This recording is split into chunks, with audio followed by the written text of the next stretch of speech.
руководителем МЧС России Евгением Зиничевым и актуальную информацию о лесных пожарах в республике. Предлагаем послушать. Айсен Сергеевич, здравствуйте. Сегодня в нашу республику прибыл глава МЧС России Евгений Николаевич Зиничев. Сегодня вы с ним посетили районы нашей республики. Несколько слов, пожалуйста, об этом. По поручению президента нашей страны Владимира Владимировича Путина сегодня в Якутск прибыл министр по чрезвычайным ситуациям Российской Федерации Евгений Николаевич Зиничев.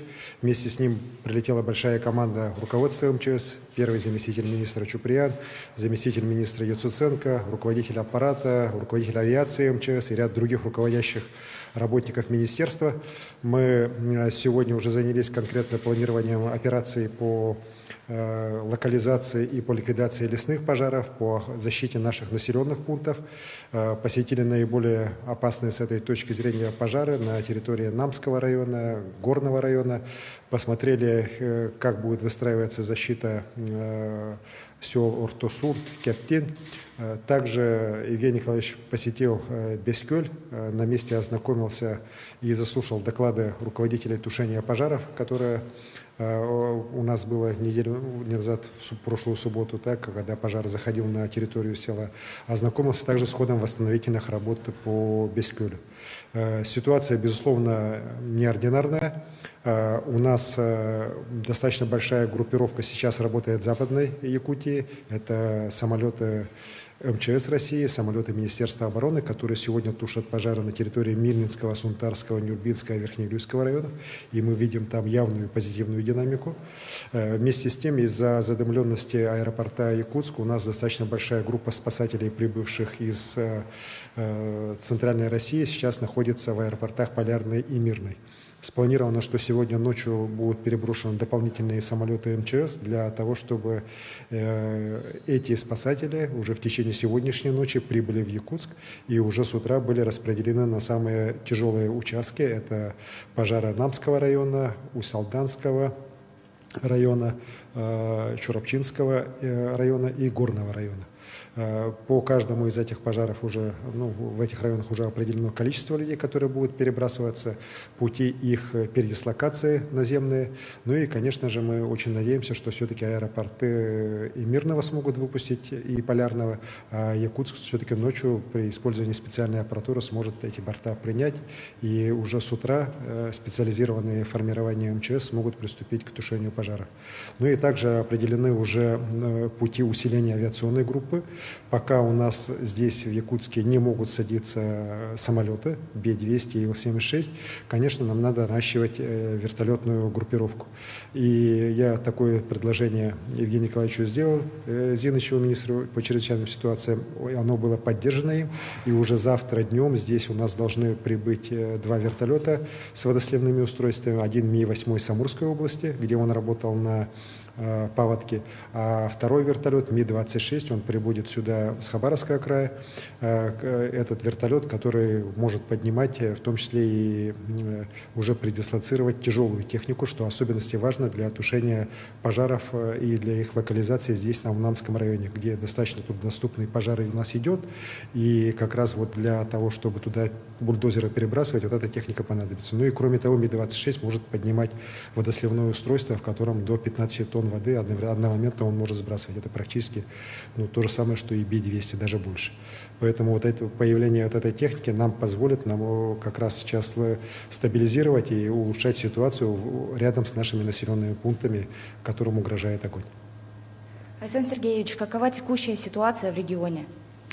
Текущая ситуация у нас сложная. Мы сейчас тушим 63 пожара. Участвуют в тушении пожаров свыше 5000 человек и свыше 700 единиц техники. Безусловно, опасность у нас по районам республики, если смотреть, то я уже перечислил, это Намский, это горные районы, это пожары в Чурапчинском, пожар в Чурапчинском улусе, Усалданском улусе, Кобельском улусе. Есть, конечно, угроза и по Татинскому, Хангаласскому, Мегино-Кангаласскому улусам. Ну, может быть, несколько меньше, так, но вместе с тем она достаточно явная. У нас всего сейчас порядка 14 населенных пунктов, рядом с которыми действуют лесные пожары. И по всем этим населенным пунктам сделан отдельный уже план защиты. Он утвержден как раз и уже руководством МЧС. Мы по всем этим планам сейчас действуем. Группировки развернуты. Вот. Мы уверены, что пожар в населенные пункты не войдет. Ситуация при этом по некоторым населенным пунктам достаточно тяжелая, так, ну, не скажу, что критичная, так, но тяжелая. Вот в течение дня мы несколько таких маневров с передислокацией наших сил оперативных производили. Это позволило нам ситуацию вот под вечер стабилизировать. Есть большие проблемы по задымленности по городу Якутску. Здесь хочу сказать, что вот панические некоторые слухи, которые пытаются распространить, что вот пожар где-то тут совсем недалеко, это все фейки. На самом деле пожары достаточно удалены от города Якутска, свыше 60 километров. Вместе с тем, конечно же, то, что вот ветер поменялся, ветер идет северо-западный на город Якутск, он как раз вот эти пожары ровно вот несет, дым этих пожаров ровно несет на город Якутск. Здесь, конечно, надо к этому с пониманием отнестись. Тем более там не только дым от пожаров, но и дым от отжига, который наши пожарные тоже производят для того, чтобы в кратчайшие сроки эти пожары локализовать. Идет большая работа. К сожалению, техника вот, которая работает на пожарах, ломается, в том числе вот и военная техника. Вместе с тем техники у нас на пожарах хватает, и завтра мы на те участки, где мы видим ее недостаток, где мы можем их еще усилить, будем перебрасывать технику, в том числе с помощью вот вертолета Ми-26. В целом, я считаю, что вот благодаря слаженной работе и федеральных сил, и республиканских лесопожарных формирований, местного населения, добровольцев, нам ситуацию удается вот держать в районе населенных пунктов. Вот. И мы надеемся, все-таки она в ближайшие дни уже начнет несколько улучшаться. Потому что по ряду районов, в том числе, например, по Кобельскому району, мы пожары от населенных пунктов достаточно далеко отодвинули. И вот ситуация, которая была критическая еще несколько дней назад, она уже стала тяжелой, так, но уже вполне управляемой. И также хочу сказать, что сейчас готовы уже силы лесопожарного резерва также и в Приморье, и в Хабаровске. И как только позволят условия аэропорта города Якутска, они тоже будут сюда переброшены и направлены на тушение лесных пожаров здесь у нас в республике, как раз по тем районам, где мы видим особую опасность. Айсан Сергеевич, вот как раз-таки касательно задымленности, какие дополнительные меры поддержки населения предусмотрены правительством вот в связи с этой задымленностью? Спасибо.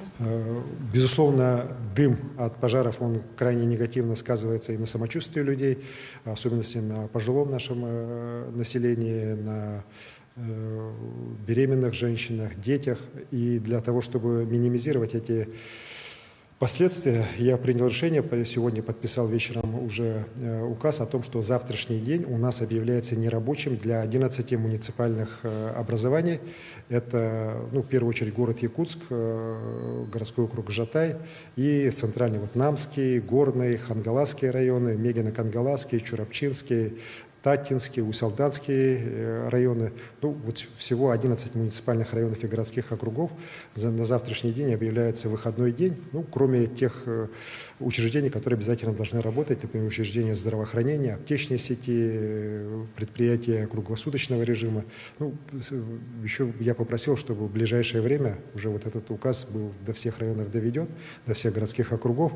И, конечно, людям завтра этот выходной надо проводить дома, потому что завтра мы считаем, что погода начнет улучшаться не раньше, чем все-таки после обеда. Метеосводки, которые ко мне поступают, говорят о том, что ситуация несколько начнет улучшаться после обеда завтрашнего дня. Завтрашний, поэтому я прошу всех жителей вот этих 11 муниципальных районов, городских округов проводить дома, на дачах. Все-таки надо беречь себя, свое здоровье. Благодарим вас за предоставленную информацию. Спасибо. Это был брифинг главы Якутии Айсана Николаева по лесным пожарам. Мы следим, как развиваются события. Оставайтесь с нами.